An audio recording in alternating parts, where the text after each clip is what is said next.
Hi, my name's Ian and this is the RØDE Procaster dynamic microphone. It's a great mic for vocal recording.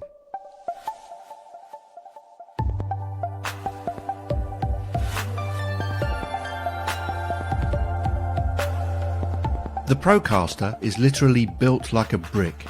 It's a dynamic mic with a cardioid polar pattern.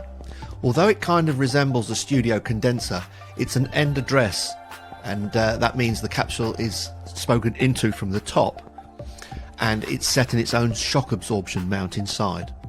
It's tough and heavy with a thick metal body and weighs in at around 1.5 pounds. So you need a good solid stand in order to hold all that weight. Its frequency range goes from 75 Hz to 18 kHz, so it has an inbuilt high-pass filter effect in the way that it sounds. It's tailored for the voice with a slight mid-bass boost and a presence boost in the top end. Output impedance is 320 ohms and sensitivity is -56 dB, which means that it does need quite a lot to drive it properly. It comes with a ring mount stand clip and a bag to hold it in. You do need to be careful using the clip stand because it holds the mic at the very bottom, and the full weight of the mic itself makes it quite easy to topple.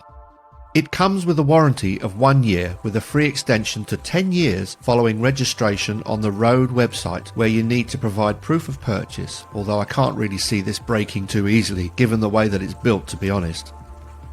Dynamic mics themselves are inherently very quiet and don't produce a lot of noise, but if you have to work with your preamp close to the top of its range, you will introduce noise from the preamp, not the microphone. Since dynamics aren't as sensitive as studio condensers, some people use them holding the mic extremely close like this and tend to almost shout into them in order to raise the gain at the recording end.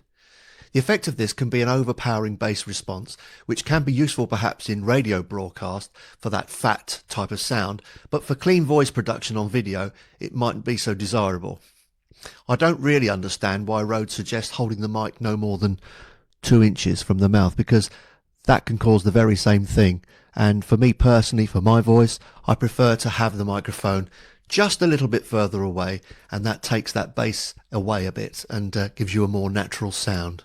To get around this, a fairly good preamp is needed in order to raise the gain just slightly so that you can get the mic a little further away from your mouth.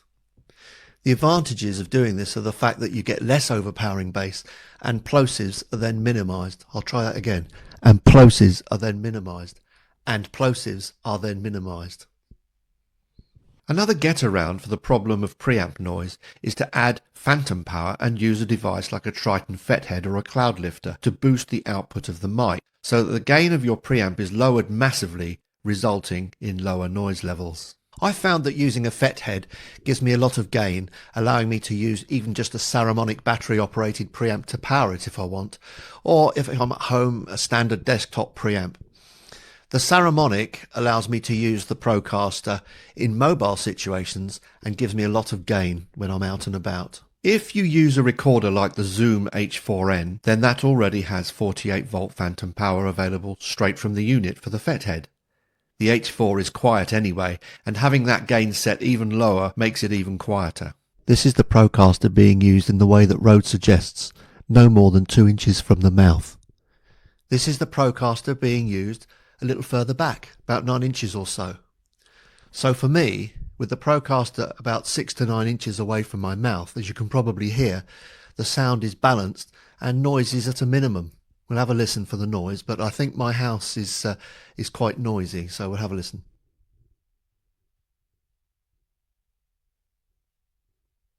I'm getting clocks and hums. Can you hear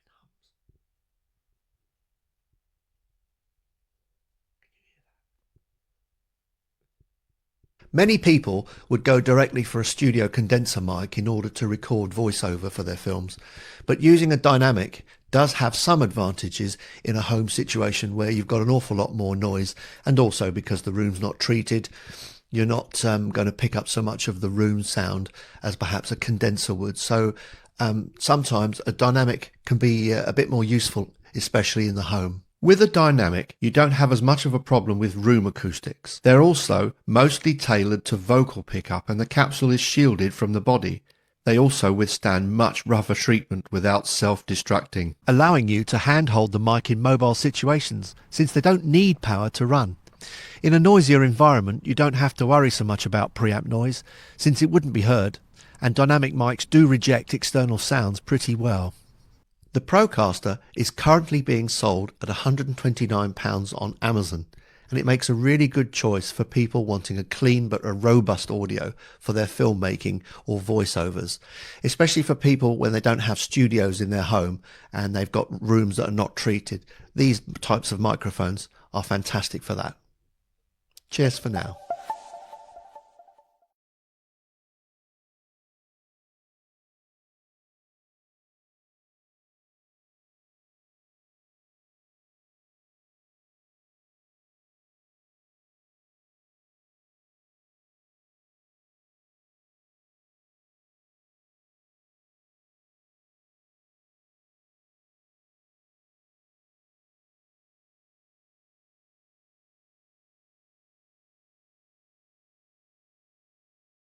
I've had and recommended my RØDE Procaster microphone for quite a while now, but I've never actually reviewed it.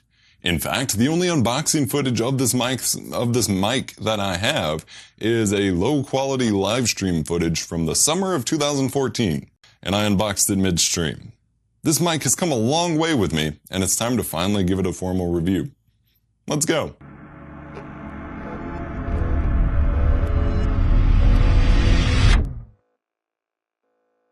Generally priced at about $230 retail, the RØDE Procaster Broadcast Dynamic Vocal Microphone is a treat.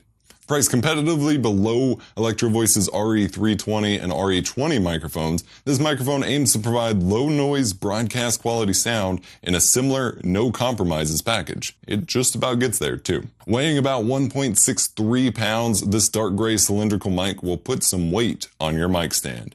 With the shock mount and windscreen that I have for it, it is by far the heaviest mic that I've used, with the RE20 from Electro Voice coming up close by. As a front address microphone, it features some of the light gray grilling around the mic capsule, but that grill doesn't extend anywhere near as far down the microphone sides as the Electro Voice counterparts.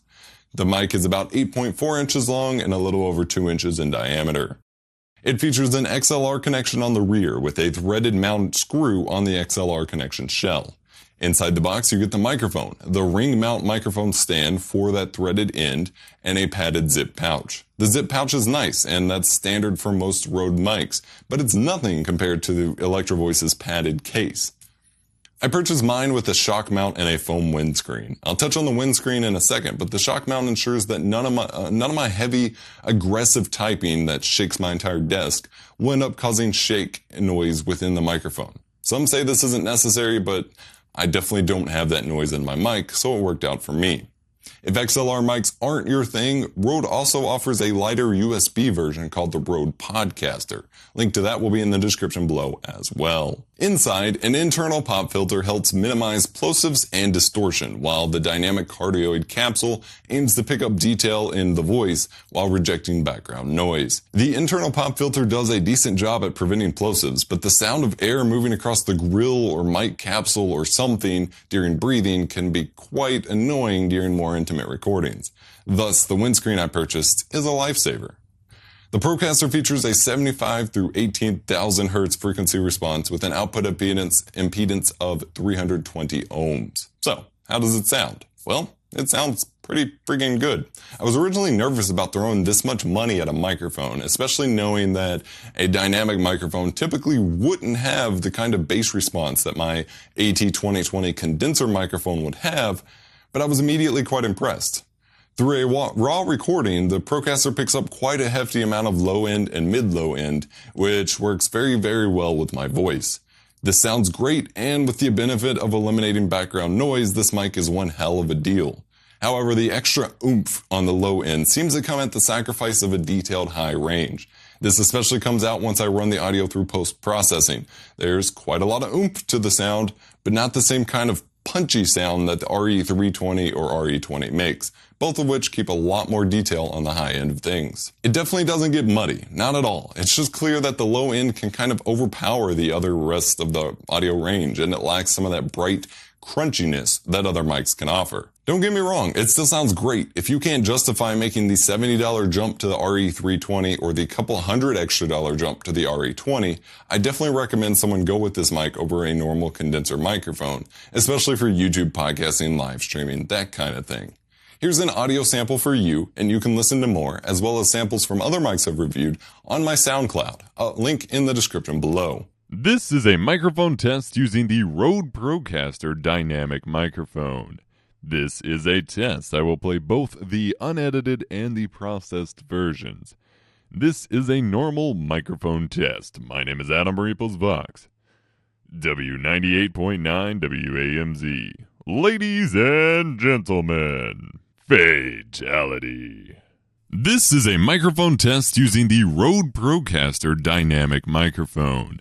This is a test. I will play both the unedited and the processed versions. This is a normal microphone test. My name is Adam Reeples Vox.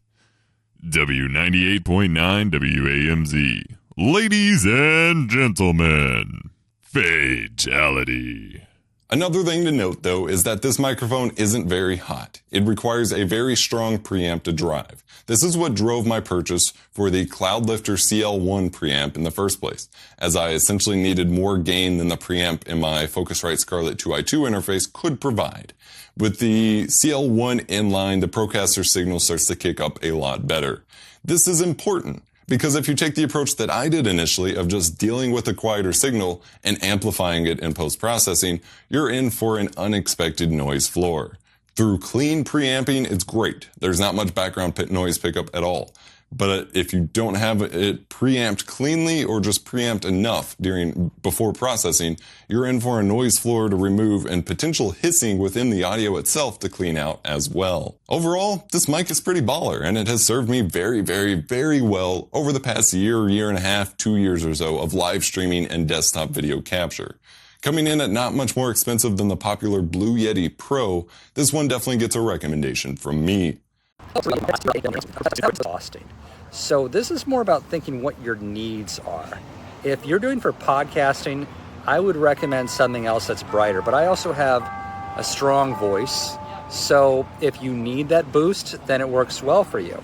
But if you have a good voice and for voiceover work, it's good for voiceover. I was actually able to get it for half price, so it was a great deal, and it's worth it even out of its regular price. Just really consider what you plan on using it for. If you are going to be doing podcasting, you can 2 microphones. You could use this for voiceover, but I would recommend something else that adds more brightness. Even the pod mic, even the RE320 is pretty good, but I like this as just straightforward. For me, I don't even need a pop filter with it. It gets the job done. And again, I use it also for e-learning. So that's my review. That's why I give it 5 stars. It's what I expected.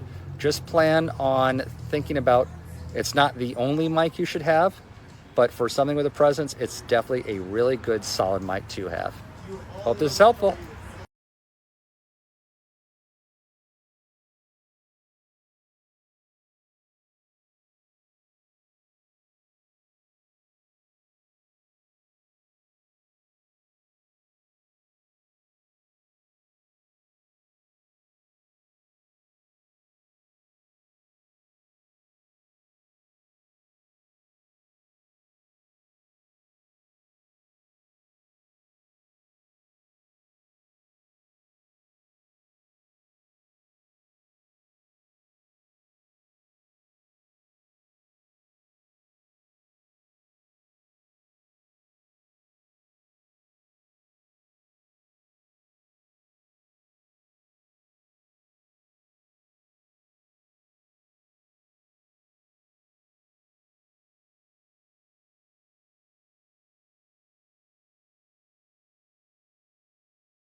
सुंदर mic.